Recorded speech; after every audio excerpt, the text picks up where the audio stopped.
Okay, so picture this. A country so big it covers a huge chunk of the globe. A superpower with thousands of nukes just vanishes from the map. Well, that's exactly what happened, and we're going to dig into how. Yeah, how does that happen? We're going to explore that very question, and it really all comes down to one man who tried to fix his country, but ended up breaking it apart. All right, to really get this, we've got to rewind the clock to 1985. We're looking at a country that, on the outside, looked incredibly powerful, but on the inside, it was totally falling apart. So, this is the man at the center of it all, Mikhail Gorbachev. And what's really key here is that he wasn't like the Soviet leaders who came before him. He didn't grow up surrounded by politics. He actually grew up on a farm and saw with his own eyes how the system was just failing everyday people. That, plus his law degree, gave him this totally unique perspective. He knew what was wrong from the bottom up, and when he finally got into power, he was dead set on fixing it. And wow, what a mess he inherited. The country was in a deep, deep crisis. Think about it. The government controlled everything, and it just choked the life out of the economy. I mean, can you imagine waiting in line for hours just to get a loaf of bread or a pair of shoes? All while the government was pouring billions into weapons. Their factories were decades behind the West. And the craziest part? You couldn't say a single word about any of it. Gorbachev knew this just couldn't go on. Something had to change, and fast. So, what did he do? Gorbachev rolled in with this big two-part plan. And let me tell you, it was so revolutionary, it was about to shake the entire world to its core. Okay, part one of the plan was a word you might have heard before, perestroika. It's Russian for restructuring, and his goal here was massive, to completely overhaul the Soviet Union's rusty, broken-down economic system. So, what did that actually mean? Well, Perestroika was all about trying to jumpstart this stalled economy.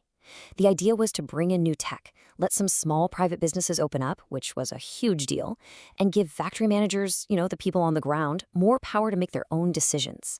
It was about giving people a real reason to work hard and be creative for the first time in forever.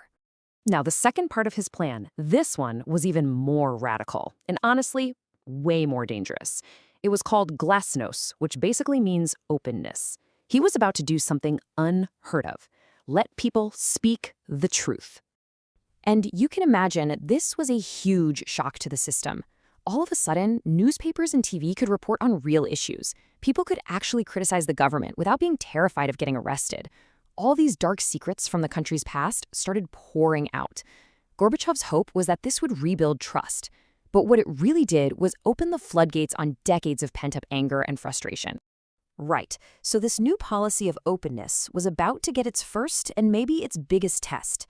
And it was a test that would really show just how rotten the old system had become. And then, a nuclear reactor exploded. In April 1986, the Chernobyl disaster struck. And the government's first reaction? To do exactly what it had always done. Cover it up. Chernobyl was just this perfect, absolutely horrifying example of why Glasnost was so important. I mean, the government tried to lie, they tried to keep it a secret, but you can't hide a radioactive cloud drifting across Europe. The whole disaster exposed just how flawed Soviet technology was, and how their culture of secrecy was literally deadly. Gorbachev used this tragedy to push even harder for openness, basically saying, see, this old way of doing things is going to kill us all. So, with that door to freedom now cracked open, people didn't just peek through. They kicked it down. They started tearing down the very walls of the Soviet Empire. Yeah, this is something you've got to remember. The Soviet Union wasn't really one country. It was this forced union of 15 totally different republics, each with its own culture, its own language. Think Estonia, Ukraine, Kazakhstan, all these places. And that feeling of national pride, of nationalism, was about to rip the whole thing apart. And the most powerful symbol of this crumbling empire had to be the Berlin Wall. For decades, it had literally split a city in two, a physical line between East and West. Now, any other Soviet leader would have sent in tanks to crush protests, but Gorbachev did something incredible. He basically said, nope, the tanks are staying put. And that was the signal everyone was waiting for. A few months later, the people of Berlin did the unthinkable. They took hammers to the wall and tore it down. The Soviet grip on Eastern Europe was officially broken. Meanwhile, back in Moscow, things were getting chaotic. The reforms weren't working out as planned, and the economy was a mess. And the old-school Communist Party hardliners, they'd had enough. They decided it was time to fight back. So in August of 1991, this group of hardline communists, who were just terrified that Gorbachev was destroying their country, decided to take matters into their own hands. They launched a coup, a hostile takeover, to get him out of power and reverse everything he'd done. It was pretty dramatic.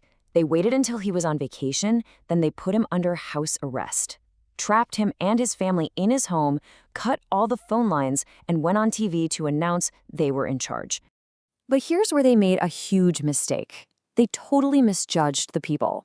See, once you've had a taste of freedom, you're not going to give it up easily. Thousands of people poured into the streets of Moscow to stand up for their new freedoms. And their leader was this politician named Boris Yeltsin, who famously and bravely climbed on top of one of the coup's tanks to rally the crowd. It was over in 3 days. The whole coup just collapsed. The soldiers refused to fire on their own people. But here's the thing. Even though it failed, it completely destroyed Gorbachev's authority. He looked weak. And Boris Yeltsin, he was now the hero of the hour. So, with his power basically gone and all the individual republics declaring they were independent, there wasn't really a country left for him to lead. On Christmas Day, 1991, Mikhail Gorbachev went on TV and resigned. That very night, the red Soviet flag with the hammer and sickle was lowered from the Kremlin for the very last time. The Soviet Union was no more. So, what about the man at the center of it all? How do we remember the guy who presided over the end of a superpower? Well, as you can probably guess, his legacy is complicated. It really depends on who you ask. In the West, he's seen as a hero. He won the Nobel Peace Prize for ending the Cold War without a major conflict. But in Russia, it's a very different story. A lot of people there blame him for the economic chaos that followed, for destroying a great empire, and for a loss of national pride. It's fascinating, right? Gorbachev started out trying to save the Soviet system, to reform it.